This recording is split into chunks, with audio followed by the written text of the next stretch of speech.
You've grown from one office to 22 offices, Yeah. soon to be 25. That's crazy. People want structure. People do want discipline, believe it or not. They say they don't, but they do. And what does it cost to grow like this? Financially, it's huge. I've had weeks with using credit cards to pay wages. How many of your team would take a bullet for you? Like, how loyal are they to you? If you want to be a perfectionist, you can't have multiple offices because things are going to go wrong. What advice can you give to people who want to grow a successful real estate office? I know I just said it, but you got to understand. Agents, welcome to the Get Keen podcast, your number one destination for learning how to get the most out of your real estate career. I'm Dan Lee, founder of Plum Property, one of Queensland's largest independent real estate offices, and Plum Partners, where we've helped dozens of agents create, run and grow their very own agencies. On Get Keen, I chat to high-performing agents, principals, and agency owners, so you have the tools, strategies, and insights to grow your business and live the best life for yourself and your family. Now let's get keen. Welcome back to Get Keen. We're at ARIC 2025 and we got David Gray with us. This is going to be a great episode for business owners and also agents that aspire to have their own real estate business one day, because we've got a man who is a serious business owner. It's pretty rare to come across someone who's got this much going on. Dave, once part of the Elders Network, and has recently launched his, changed all of his offices to his new brand, Lifestyle Group. Yeah. Yeah. And he has, get this, 22 offices around Australia in the Lifestyle Group, with 3 more coming on, you said before. 3 more coming on, yeah. That is intense. Yeah. I don't even know how the hell you manage all of that. And that's what I'd love to get into, because I have one office. It's a decent size, but I can't even imagine how difficult it must be to, be present in 22 different offices and be giving leadership across that whole space. I'd love to dig into that. But what's your give us a 5-minute journey through your real estate career so far? Yeah, so early on I started in the money market, didn't quite click in that. Hospitality was a great career, but I'd always sort of been really interested in real estate. Pretty late to start, so 25. And I worked for 2 Greek brothers for 16 years. They're the best and the worst bosses. They'd even laugh. They heard this, say this. And then from that, they had a strong development background, ethnic background. So to me, I learned proper real estate. Like I learned how to buy and sell, invest, develop. And I learned so much off those guys. And I was lucky enough to be in the eastern suburbs and really watch what McGrath did back in those days. So you were an agent for over 10 years? Yeah. So I did everything, but I was like their filler because they had different things going on. So I chased a lot of development sites. I did resi, I did commercial. So pretty much all stops in real estate, and then became an auctioneer. Okay. You still an auctioneer? Still an auctioneer, yeah. So you auction properties for... Yeah, last week, yesterday. Yeah, nice. Okay, cool. So, and when did you buy into your first office? Yeah, so I'd got out of real estate and I was still auctioneering. Of all things, I had a pizza shop going really, really well. Developing's great. You do make $1, but not fulfilled. So I was a little bit lost. So I was looking for a little cash flow business. I thought the market was going to stop. Long story, but ended up at Port Macquarie with 1 office, and really like the fulfillment started. Like I wasn't lost anymore. And I really, because I had a strong mentorship from those 2 bosses who I still consider dear friends. So this is my opportunity to be able to give back. Okay, so you started that 1 office, and how long did it take you to go, I'm going to open another one? What I learned is 1 day a week in a business doesn't work. So I was developing and doing, okay out of that. And then all of a sudden I'm in this business 3 days a week earning like 70, 80 grand. I'm like, what's going on here? This needs to be bigger. And what I learned was I was very good at growing a business, but still wasn't great at building a cash flow business. Growth and cash flow don't always equal up. Yeah. And then just fell in love with it. There was no desire to go to the mid-north coast, which is where we are in Northern Rivers, and do what we've done. We've just really just found people along the way that want to grow, and it's just happened. Like, and now, so that, how long ago was that, the first office? 8 and a bit years ago. 8 and a bit years ago. So in 8 and a bit years, you've grown from 1 office to 22 offices, soon to be 25. Yeah. That's crazy. That's on average 3 a year opening. I can't imagine 1 a quarter, opening 1 a quarter. Every quarter, a new office, a new team, a new area to with new competition. So we generally buy an established office. Yeah. So that helps us. along that way, and that helps True, that momentum. but it's still a changing of the guard, a Yeah. changing of leadership. You have to, build that trust amongst the staff to, and sometimes you probably take on the old owner in the business. We've probably got 8 of the existing old owner. They don't like being called old. Yeah. Past owners. Yeah. But we've still got like more than 8 of them, I reckon, still in the business. Yeah. So what happens is if people are looking, they're in their 50s, they're thinking about retiring. Like if you read any wealth creation book, they say you got to make money out of the baby boomers. So you either, build a retirement village or you buy their businesses. And I've taken that model and bought their businesses. I've got a reputation of making it really easy. I don't get caught down in the nitty gritty. And also a really good respect of allowing them to still feel like they're a business owner with inside their business because they've still got so much to give. If they're 50 to 55 or even 60 and they're thinking of retiring in a couple of years, they come on board, think they'll leave, but they absolutely love it because we take away so much of that bit when you're just a single owner on your own. Yeah. And really we extend their careers. Yeah. And when you're an entrepreneurial type and you've been working hard for 20, 30 years in your business, it's hard to just pack up shop and do nothing. They usually probably want to stay on for another 10 years. For sure. And I'll make it easy. Like I had a lady email me the other day, like we've now got a reputation, people come to us. And I was like, yep, bang, done. I'll exchange in a week. And she's like, what, that easy? I'm like, yeah, that easy. Like that easy. So now with this many officers, like what are the biggest lessons you could give people in managing like culture at such scale? Yeah, so when I've been asked to speak or different things like that, a lot of people will talk about the number of officers. I try and always cut them off. It's not about the number of officers. What I'm the most proud of is the leadership team we've built. So as we go through every hurdle, as we grow, we've constantly got to build leaders in our business and a leadership team and a corporate structure that allows that growth. And then myself personally, to be a mentor to 5 people, to a mentor to 20, to 100, you're constantly growing and constantly evolving. And I'm really quite open at the moment. That's a real big challenge for me is like, how can you mean a lot to a few, but how can you mean a lot to a larger group? But then you got to look at like the CEOs that have moved companies, like, whether it's Westpac or different people, or IT companies that can have 10,000. Look at Steve Jobs. So there is a way, and I'm still learning that. Yeah. So what are some of the things that you've done to help you to be present with everyone across your 22 officers? So I send a commitment email to my team every week. So I let them know where I am Monday to Friday. And if I'm at lunch and I'm not coming back to the office, I'm very transparent. If I'm on the Gold Coast on a holiday, they know where I am. So I'm very transparent from Monday to, or even on my weekend, they'll have a little bit of detail. From that, I have one quote of a self-love thing that I'm working on that week, some 3 or 4 personal goals that I'm working on that week. I'll talk about 10 or 12 goals that I want to achieve in the business that week. And then from that, I've got other businesses. So I'll also be very transparent on that. I'm working on the supermarket here or motel or whatever I'm doing in those other businesses. So they can actively see what my week is. So that transparency, I think for a leader is paramount. And then on a Friday, I'll actually comment whether I hit those goals or not hit those goals and what worked and what didn't. So I think transparency is really important. Obviously, COVID taught us a way to communicate, over Zoom. But before I go away, like I've just been away, it nearly takes 2 weeks. I do the whole tour. I've just come back from holidays and I've just done the tour. I'm wrecked, but I'm in those offices constantly. And I make it very, very, very clear that anyone can ring me and email me at any time.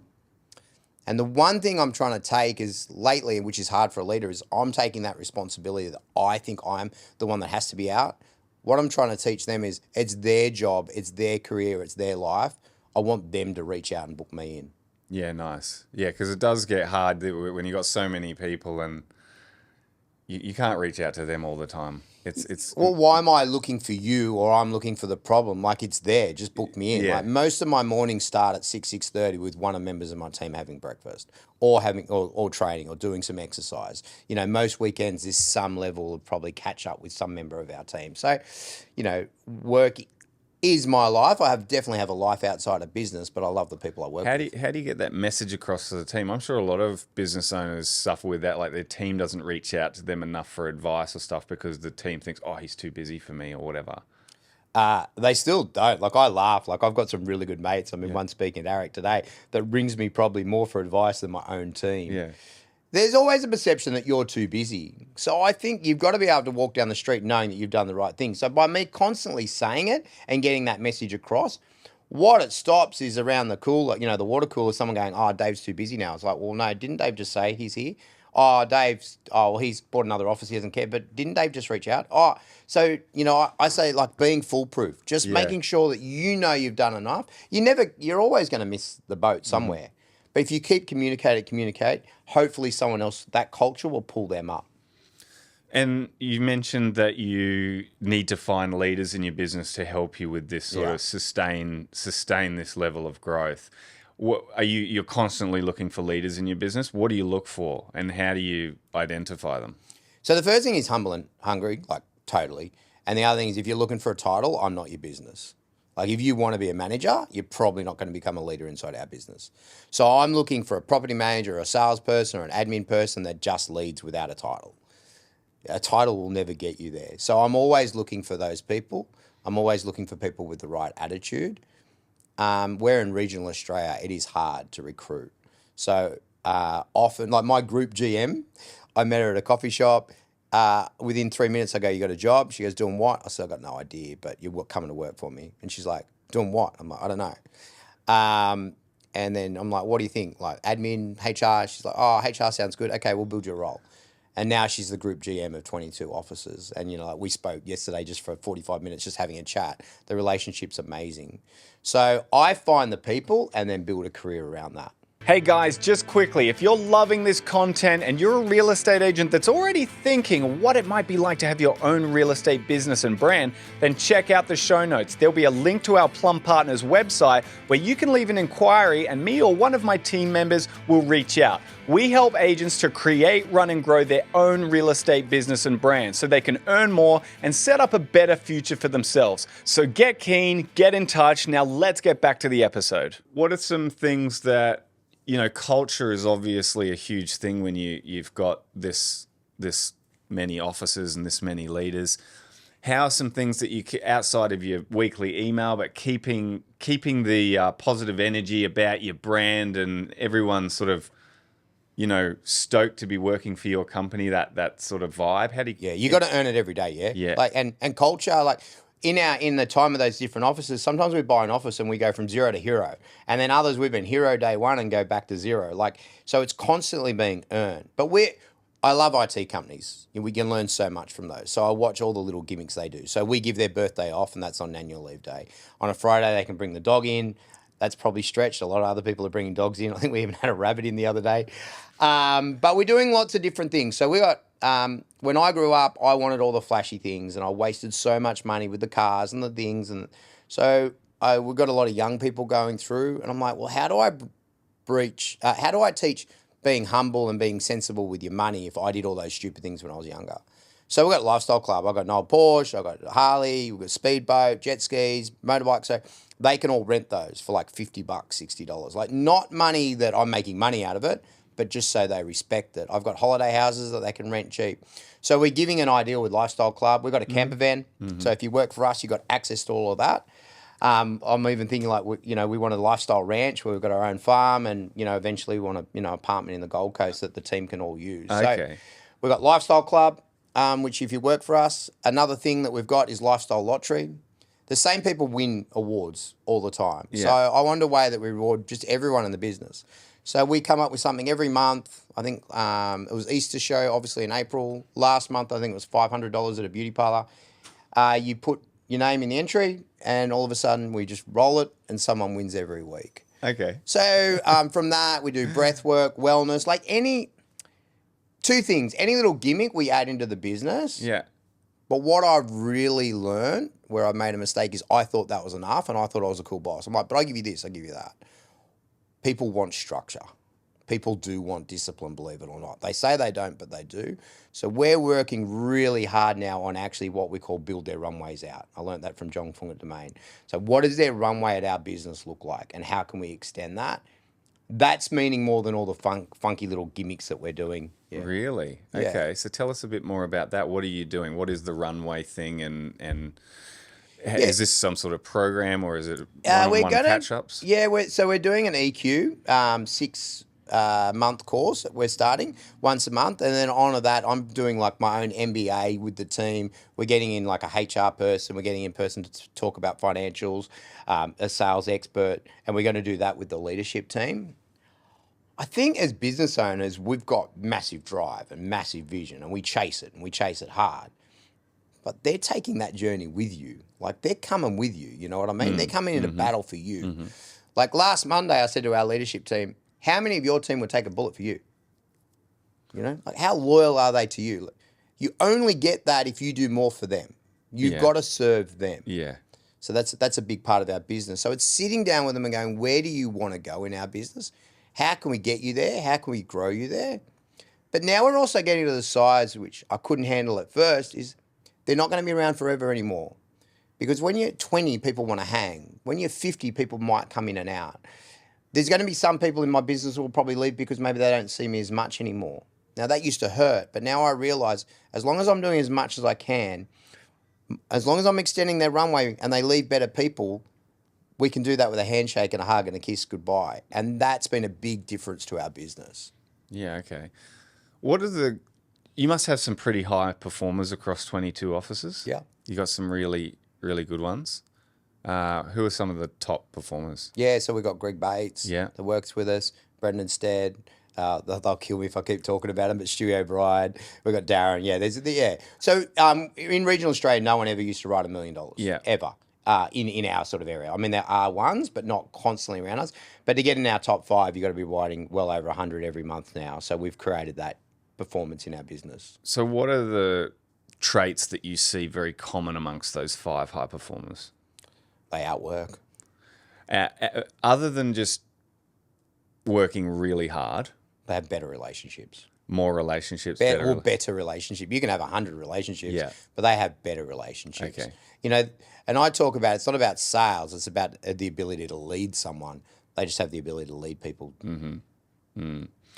Where do you see your business going in the next 5 years? What do you want? Did you think you were going to be 20 offices 3 years ago? Is that what you wanted, or it just happened? No, we keep busting that all the time. We keep joking that I won't buy any more offices. There's a real big one this year that should happen, which I can't talk about. It's a geographical spread because, to me, real estate businesses are going to get a lot smaller or a lot bigger. No offence, but I don't think the mum and dad on the corner real estate shop will be around in 5 years or find it very, very hard. Really hard. And if you watch Sydney and Melbourne and other areas, that's what's happening. So we're in a little bit of a rush to get the size and the market share to make it hard. We've had some big players trying to come into our markets, so I'd like to build a bit of a fortress where they can't.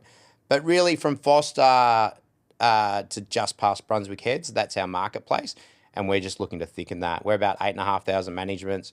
We want to be well over 10 by the end of the year. And I have no sort of ownership, but we've got sort of 15,000 managements and 2,000 sales as like a North Star, but it's more about growing the business, the leadership team, the culture that excites me way more than that. Yeah. But you need some sort of North Star. Yeah, sure. So with everything you've done, and you've done a lot. What are some mistakes you made throughout this time in real estate that you'd caution other principals to watch out for? Early on, I was way too close to my team, so worked hard with them, drunk with them, all that sort of stuff. Paid like very close in their lives as well. You know what I mean? And even like the 7 o'clock phone calls or the early morning phone calls. So with my leadership team, unless something happens, I've made my GM, I'll speak to her at 8, my EA at 8:30, but I won't be outside of 5 or 5:30. Like, we've separated that. So way too personal. I think. Why was that a problem?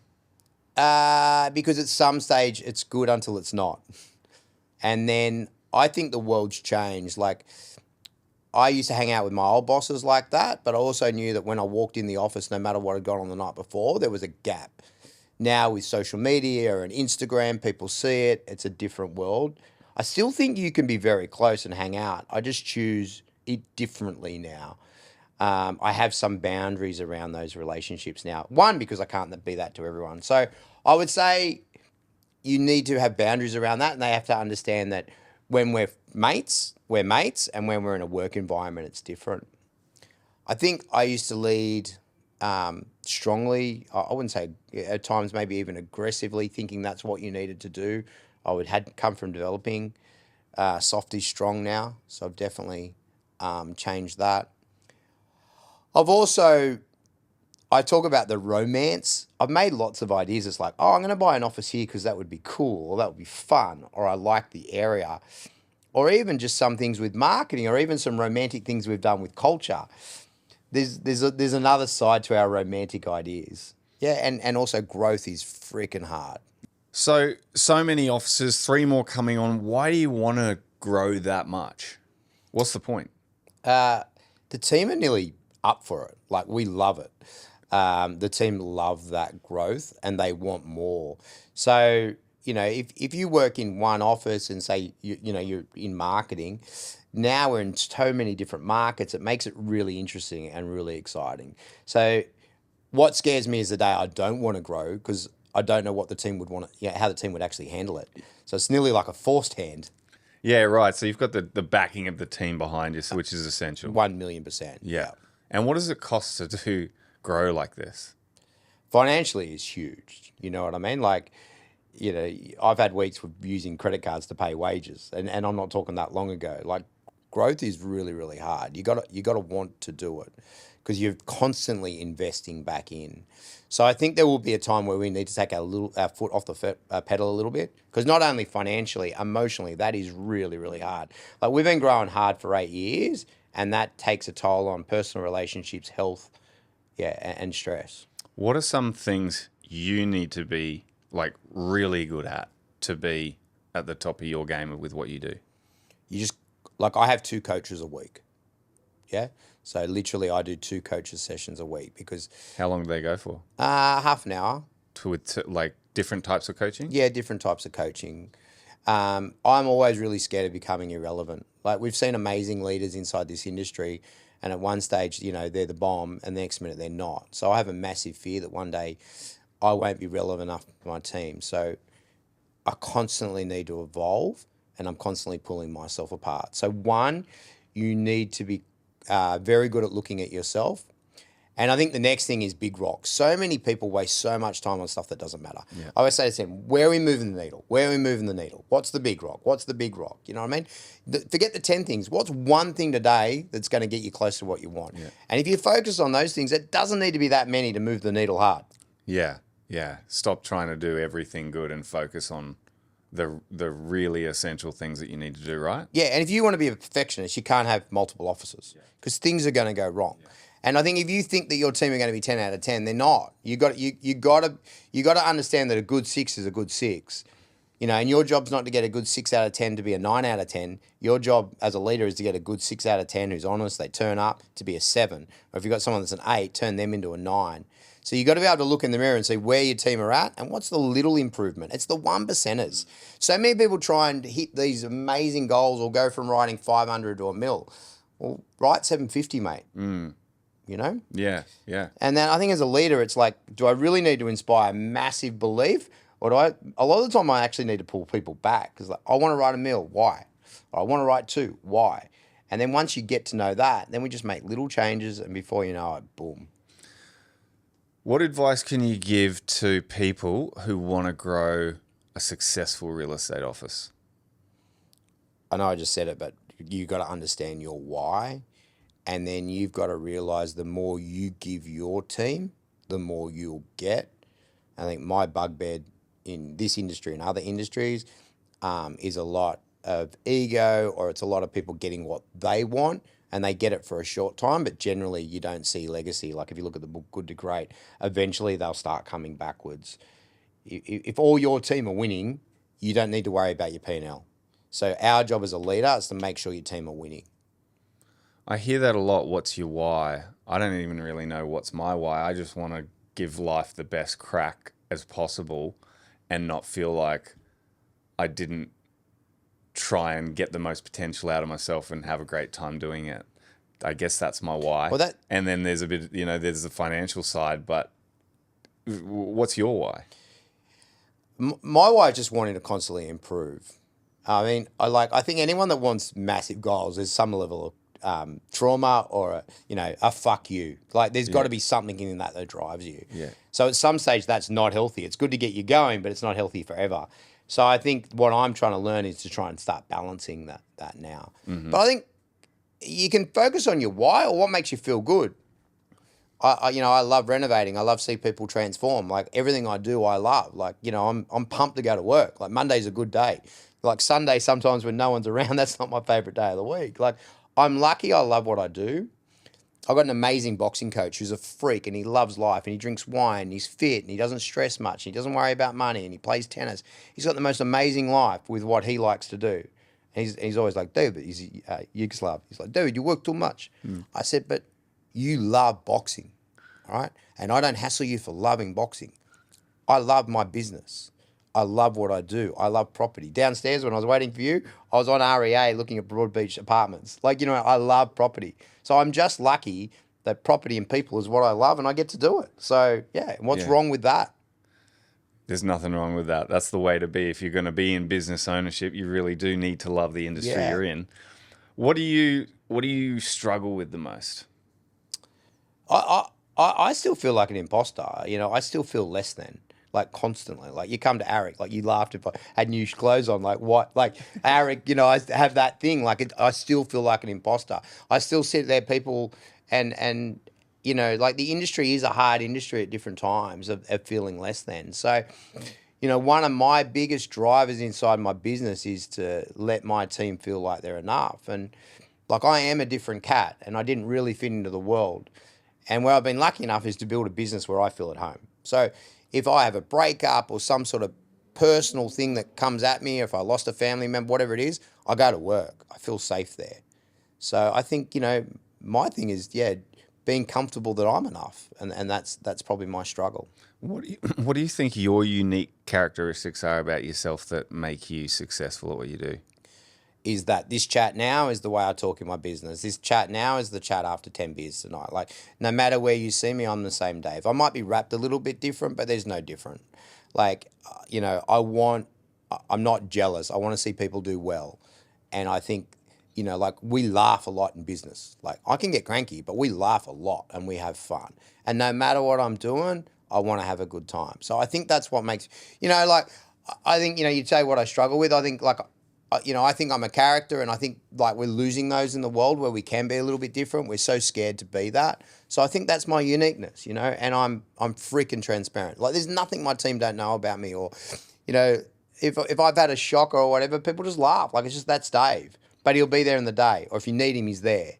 They all know I'm not perfect in my team, but they certainly know I care and they certainly know I'm there. Well, you're certainly a character, Dave. You're one of a kind.